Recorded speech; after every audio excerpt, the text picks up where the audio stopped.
this Baal worship. I'm coming up to his mountain. I just want to take a very short time and introduce you to the corpse. Let me begin by Caesarea Maritima. This is a very important city, and many that are recorded in the Gospels took place in those villages along the seashore. Behind me is Mount Hermon.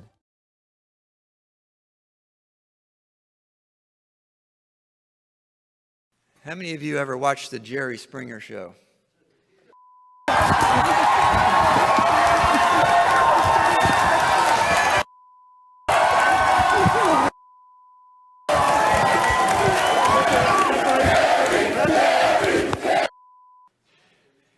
Yeah.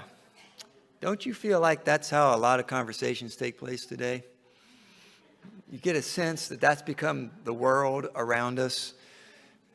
That anytime people try to have a discussion in which there's some disagreement, it ends up with shouting matches and throwing chairs around.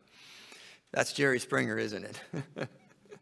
Well, as you know, we've been talking over the past few weeks about the importance of learning how the Bible tells us to talk to one another, how to speak to one another. We've looked at a number of passages. We looked at passages in Colossians. We looked at passages in 1 Timothy. We've seen examples of Jesus himself and how he engaged with different individuals and with groups of people in the Gospels. We noted that the Bible tells us that our speech should always be seasoned with salt so that we know how to answer each one. Right? The Bible tells us that we ought not to quarrel. Right? And I've told you before, there's a difference in my view between quarreling and having a good, respectable argument with someone. There's a world of difference between those things. Quarrels can end up, that's like fighting. That's what that is. But to argue is a very natural human thing to do, isn't it? Where we engage in discussions where we're giving reasons for why we think we're right about something and interacting with one another. That can be a healthy thing. That can be a good thing. And there's a reason for that. And the reason for that is no one of us knows everything. No one of us knows everything. I noticed I didn't get any amens on that one. Thank you, Diane. It's nice. I'm not a young man. But I remember when I was. It's nice to be young when you know everything. And then you spend the rest of your life trying to get over that, right? Young people, they're introduced to new ideas, new thoughts, and they embrace them, and they think those older people don't know what they're talking about. They don't know anything, and eventually they grow up and realize, well, they knew more than I thought they did. And that's my experience. I'm sure that's many of your experiences as well. I remember, and I've told this story before, I remember when I graduated from college, I thought, this is it. I'm at the pinnacle of knowledge. I know everything. And I acted like I did. And I'm embarrassed when I look back on that and think about it. When I would have conversations with people that I disagree with, and they would say something to me, I go, wrong. Not true. I won't say who that sounds like, but anyway. And then I went to seminary. And I realized when I finished seminary, I don't know as much as I thought I did. I still wasn't there. Then I went to graduate school and got my PhD. And at the end of my PhD, I realized I don't know anything. And it reminded me of what the famous philosopher Socrates said. He said that the wise man knows that he doesn't know. You see. And that is a really good position to be in. It doesn't mean that you don't really know anything. It just means that you've learned to be humble. You learn that in your knowledge claims the importance of humility. You see. And the early church learned this. Remember when there were controversies that took place among the early Christians? You read the book of Acts, you see this. And there were some contentions. And what did they do? How did they work out those contentions? They got together and they talked about it. They listened to each other. And they worked out compromises. They worked out what they believed God wanted them to do. You see, that's important. It's important to recognize that and to work through those kinds of disagreements. So what I'd like to do with you this morning, if you don't mind me being a little bit academic, this is where I really believe that as Christians, these are universal principles. We need to know them. We need to think about them. I think they're biblically based, and I'll tell you why when we do it. So let me attempt to click through. I don't usually use PowerPoints when I preach, but I got some PowerPoints today. And I guess the name of this talk would be How to Engage in Ethical and Rational Conversations. There's a picture of how not to do it, because that's what happens when you don't do it right. But let me see if I can make this clicker work. All right. Let's start with where we should start. Where we should start is by listening to the other person. Now, you've been there. You've been there. You've had these kinds of conversations, haven't you? Where you sit down to talk to someone, or you meet someone, you're talking to them, they say something that you disagree with, and you quit listening right away. You've heard enough. You don't need to hear anything more from that person. You know they're wrong. And you spend the rest of your time telling them that they're wrong, right? But that's the wrong way to start a conversation. Absolutely the wrong way. The best way to start a conversation is by listening to the other person. I have on that slide, let them go first. Hear them out. Give them the space to talk and to share with you what they think and why they think it. That's the key. It's not just, it shouldn't just be the clash of conclusions, because that's what it often is, right? It's the clash of conclusions that we witness today and that we experience today, without any attempt to understand how any of us reached the conclusions that we got to, right? Important. Place the burden of understanding on you. Place the burden of understanding on you. Okay? I'm not sure I understand. Can you explain that to me? Why do you draw that conclusion? I'd like to know. You see?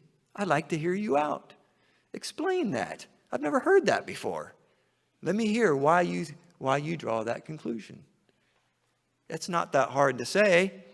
Even if it's a conclusion that rubs us wrong, hear that person out. Because if you don't, you're never going to have a conversation with that person. And especially if you are supposed to be an ambassador for Christ, a witness to the gospel, this makes sense, doesn't it? It makes sense that you would want to engage people in this manner. There's a biblical principle underneath there. Do unto others as you would have done to yourself. You don't like it when people don't listen to you, do you? You don't like it when they jump to conclusions. So why would you not practice that with the other person? Why would you not want to hear them out? Begin by sharing. Remember I talked about setting the table, the importance of setting the table. This is a part of that. Set the table so that person will become comfortable and will believe that you care about them, that you care about what they think and why they think the way they do. Okay, that's the place to start. Avoid bad listening habits. You're going to know every one of these as I walk through them, because not only have you experienced these yourself, but you've done them. You've done these things too. I know I have. And probably some of you can point out where I've done it to you. These are hard things to overcome. This focusing on mannerisms rather than on substance. Right? You know how it is. Some people have their own mannerisms. They have their personality quirks, and when you're talking to them, you begin to focus on those things. They kind of bother you. They rub you wrong. You're not really focusing on the substance of the conversation, and you're losing out on that because you can't get over this little twitch that you don't like this person has, or the way their voice sounds to you, right? You know what I'm talking about, don't you? I years ago, when I first started teaching, I taught a intro to philosophy class at a community college in Ohio. And I taught a section of that class, philosophy of religion. And I would have them view a debate between a Christian apologist, philosopher, and an atheist over the existence of God. And I remember we viewed that together, and then afterwards, I had a student accuse me of intentionally choosing the worst atheist representative that I could for that debate. Right? Why? I said, well, why do you think that? Because the guy was snarky, he was hard to listen to, and the Christian was easy to listen to. I said, this is the best atheist I could find out there, and I was honest about this.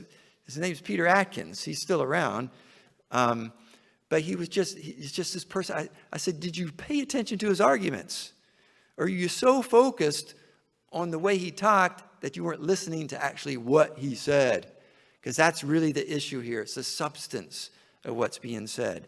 So there you have an example in one of my classes of a student who was focusing on the mannerisms or the voice inflections the guy had instead of listening to what the person said. Appearing to listen while mentally drifting. That's one of the easiest things to spot when you're talking to someone. You can see it in their eyes. They get this glaze over their eyes. All right? And you've done it to people too. You have, because I have. You're not really listening. You just you're looking at them, but you've done it. Don't do it. It's a bad listening habit. Permitting various distractions. You're talking to someone in a big room such as this. Every time a door is open, they're looking. Someone comes in, slightest noise. You know what I'm talking about. You've done it. People have done it to you. You know what I'm talking about here, don't you? The slightest distraction in the room, in the surroundings, whether you're sitting at the coffee shop or wherever it is, that person's eyes are just moving around at every little thing that's going on. It's distracting. It doesn't communicate at all that you're listening. It doesn't communicate that. Maybe you are. Maybe you can multitask. Most people can't, by the way. That's a myth. But it's a distraction. Emotively reacting to certain words or phrases. That's a big thing today. It's a big thing today. Trigger words, right? These words, these phrases that someone's using, and you're like, oh, I hate that. You make an association with that word or phrase, and immediately the conversation's over, right? You don't want to hear any more they had to say. I don't like that. I don't like that word. I don't like that phrase. And it doesn't even have to be a cuss word. It's just a word that is out there that, maybe society is saying bad word. It could be whatever. So emotively means emotionally responding to it. And that immediately causes your mind to be unable, because you're so emotional about it, that you can't listen anymore. You've lost the conversation. Allowing initial lack of interest to prevent listening. You've done this, haven't you? You're really not interested in this subject, but this person's talking to you, right? Okay, all right. I'm listening, but you're really not, right? Another distraction. Using the opportunity for daydreaming, right? Using the opportunity for daydreaming. That can happen. I do that myself. Anyway, you get it. You get the point. These are distractions or bad listening habits. Avoid these. Be present. That's the key here. Be present. When you're not present, they know it. They know you're not present. They can tell because you're doing all these things. All right. So when you're asking that person to explain why they think the way they do and why they draw the conclusions that they do, all right, a good thing to do that demonstrates that you're really listening is to re-express what you heard. Restate that person's thinking, what they've tried to express to you. And try to elicit this kind of response. When you get these kinds of responses, then you know you are now in a good position to have a dialogue. Because that person is now, their defenses are down. They're there to listen. Now you can talk to them because they know that you're listening. And now they want to hear what you have to say. Get this kind of, thanks. I wish I would have put it that way, I wish I would have put it that way. If you can get that kind of response after re-expressing something to someone, you know that you are in a good place. Or they say, that's exactly right. Thank you. That's exactly right. And when you experience this kind of thing in a conversation, it is wonderful. Because now you know you're in a good place. You can continue to have a dialogue. You want to show that you understand. And it's important at this point to begin to think about how you can talk to them. Because now we're getting in, this is a philosophical word. Have you heard this word before? Epistemology. You ever heard that? Epistemology.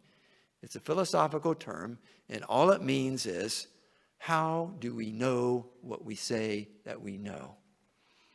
This is where we want to explore that. Because once you have an understanding, now is the time that you want to begin to prod that understanding a little bit, gently, of course. You want to be careful not to throw them into a defensive posture immediately. You don't want to do that because you want to hold them. You want to keep them engaged, okay? So epistemology is about how you know what you know. Remember, I talked about conclusions in combat. Okay, we want to get to why the conclusions are drawn, not just throwing conclusions at each other. You want to understand how one came to that conclusion. And then you want to begin to have a dialogue about, are there better ways to justify knowledge than others?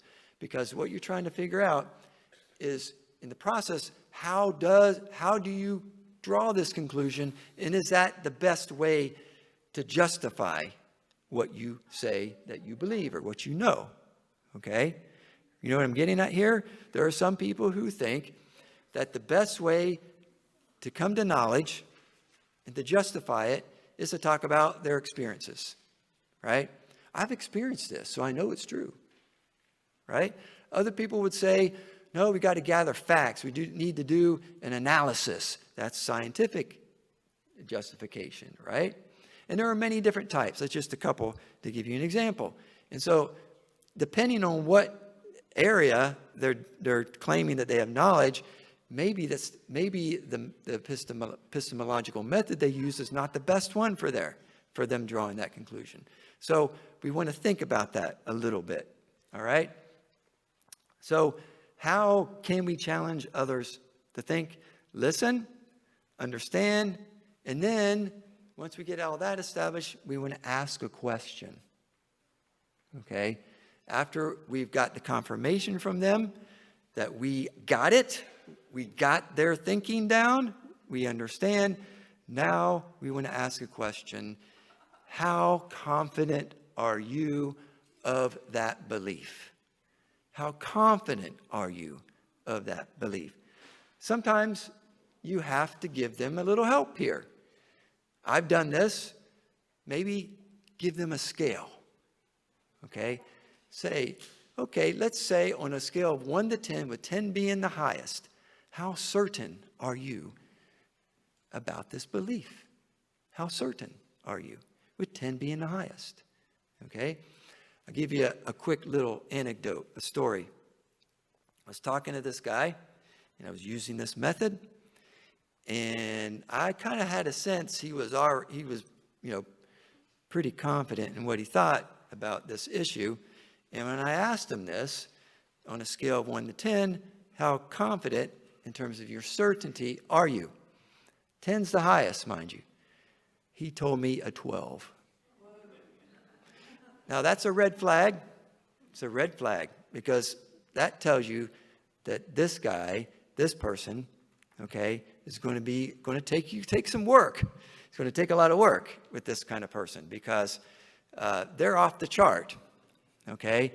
It's almost like they have what's called an unfalsifiable belief. It doesn't matter how much evidence that you present to them. They're probably not going to budge. They're probably just going to get stronger, right, in their resistance. But I don't like to give up on people. I think that you can continue to work on this particular thing. So this confirmation question, right? This is to help provoke a person to think about whether they should really have that kind of confidence or not, right? This is a great question. I use it all the time. What do you consider the strongest argument or objection to your belief, to your position? What do you consider to be the strongest argument against your thinking, against your belief? Okay? Let me ask you something. What do you think is the strongest argument against the existence of an all-powerful, all-loving, all-good God? What's the strongest objection to that idea? That's our worldview, isn't it? Do we believe that about God, that he's all-powerful, that he's all-good, that he's all-loving? Okay? That's a belief we have, and we believe we have good reasons. What's the strongest argument against that belief? Do you know? Huh? Yeah. Why do bad things happen to our good people? Yeah, that's the thing that comes back all the time. Why is there so much evil in the world if God really is all-powerful? He could stop it. If he's all good, he would want to, but he doesn't. Right? That's the argument. You know, if God is all-powerful, he could do something about it.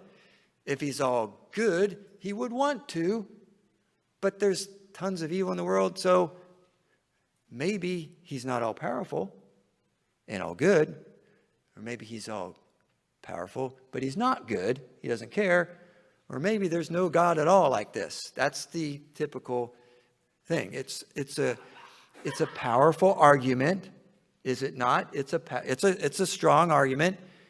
It's one that I've thought about a lot as a philosophy professor, an apologist. It's hard, but I think there's an answer to it. Right? But I would consider that to be the strongest objection to my belief in an all-good, all-powerful God. I consider that to be that's a powerful objection. It's one it's kept me up at night. It's made me think harder than any other question, right? I admit that. I admit it.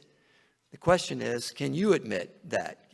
Have you, a lot of the beliefs that you hold really strongly, do you have any idea what the strongest argument against your view is on that? And have you worked it out? Have you worked it out? Are you really justified in holding that degree of certainty that you do about that? Here's another good one. Under what conditions could your belief be wrong or proven wrong to you? You see, if this person says none, if that's what they say, kindly point out that then their position is not rationally based. That's the thing to say. Well, then you don't have a rational position, because any rational position has to be open to evidence. And it sounds like you're not. It sounds like you're not. What kind of people hold those views? Ideologues and cultists. Right? Ideologues and cultists have what I said earlier, unfalsifiable beliefs. They're not open to evidence. They can't ever be dissuaded, disproven. There is no proof. There's no evidence that could ever convince me. I've had people say that to me. You could never give me anything that would convince me I'm wrong about this. Right? Well, congratulations. You're the most irrational person I've ever met. Now, don't really say that. I'm being snarky, but it's true. It's true. And by the way, there's a difference. Okay? There's a difference between mental certitude and certainty with regard to the evidence. What do I mean by that? You can be absolutely certain in your head about a belief that you're absolutely wrong about. Right? Just because you have mental certitude does not mean that the evidence supports your thinking. It doesn't mean that. Don't confuse the two. They're not the same thing. Okay? For people that have that, the goal is to align their mental state with the state of the evidence that supports that conclusion. That's the goal. That's what you want to try to arrive at. Okay? So you also, I'm running out of time here, but you also want to maintain a non-defensive posture through this. You don't want to throw that person into immediately into a defensive position. So if they say something to you and you want to add something for them to think about, don't say this. Don't say, yes, but. The moment you say the word but after yes, you've just basically said no to everything they just said. If you say yes, but, you've just disqualified yourself. Rather say yes and. Yes and. So you're adding. You're not subtracting. You add. Build golden bridges. You want to save face for this person. Because if that person feels like they've lost face, the conversation's over. Be sincere. Okay? Be honest. Don't obfuscate. Okay? Don't fudge here. Be honest about things. And also be willing to revise your own beliefs. This is especially true here in our church, in our context. Right? There's a lot of different interpretive disagreements about the Bible. There's a lot of different theological positions out there. Okay? If you're into that, that's great. I hope you are into it, at least to a degree. But we're going to have disagreements from time to time. Right? Not all of us are exactly on the same page on every issue. Are we? Let's be honest with each other about that. And let's not be afraid of one another. And be willing to revise your own beliefs when the evidence suggests that you ought to. Right? When the evidence suggests that you ought to. Admit when you don't know something. There's no shame in that. Absolutely no shame in that. Say, you know what, I really don't know. That's something I need to explore a little more. There's no shame in that at all. Remember that revising your beliefs is a virtue because it shows that you're humble. That you're humble, And so, in other words, you're not just engaged in a conversation with that other person just to try to get them to think exactly like you think. That might be your goal initially, but remember, you're there to learn from them as well. And you might learn something from that person that requires you to rethink something. You see? The Bible talks about how iron sharpens iron in the Proverbs. Right? That means that we learn from each other. We become sharper thinkers. We become better in our relations with one another. And that's at the height and the epitome of what it means to love your neighbor as yourself. You see. So those are just some suggestions. And I would simply point out to you in Luke 19, you see Jesus engaging in a lot of ways like this. Right? Remember when the lawyer comes up to Jesus and says, "Good teacher, what must I do to inherit eternal life?" What's the first thing that Jesus does? He asks a question, doesn't he? Why do you call me good? Why do you call me good? There's none good but God. You see, in that Jewish context, he could do that because, they shared a lot of similar, understandings of things, right? And it's important to recognize when you have common ground and when you don't. And the goal is to try to find that common ground in your dialogues and conversations with people so you can then begin to build on that, you see. And Jesus and that guy had a lot of common ground because they both were in the same context. They were in the Jewish world. They understood the law and how it worked. So that's why Jesus can ask a question immediately there, and to probe the issue and to take it to the next step. So I think we can learn from those things. These principles, I believe, are biblical principles. They're not just made up. They reflect in our culture and our time today.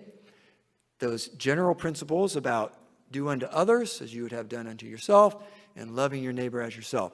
You want to be able to be effective in sharing the gospel with people. Do you not? That means you got to know how to talk to people. You got to know how to talk to people.